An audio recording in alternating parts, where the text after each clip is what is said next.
Every time your site visitor places an order in your store, it appears in the dedicated section of your account. To access it, open the site settings and navigate to the Orders tab. Here's the information available to you. Order ID is a unique order number assigned automatically to each new order. Date created is the day and time when the order has been sent. Items mean the number of products in a single order. Total means the whole price for the order. The payment status is meant to show whether the order has been paid for during checkout. Finally, the order status is here to help you differentiate between new and processed orders. To view the order, simply click on it in the list.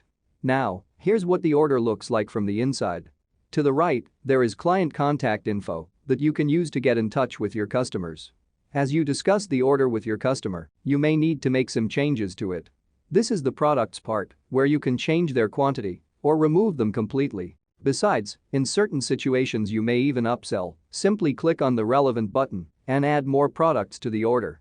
Client contact info can be edited too. For that, simply click on the edit button. Besides, you can leave personal notes in the field right here. These could be special requirements from the client or things worth remembering.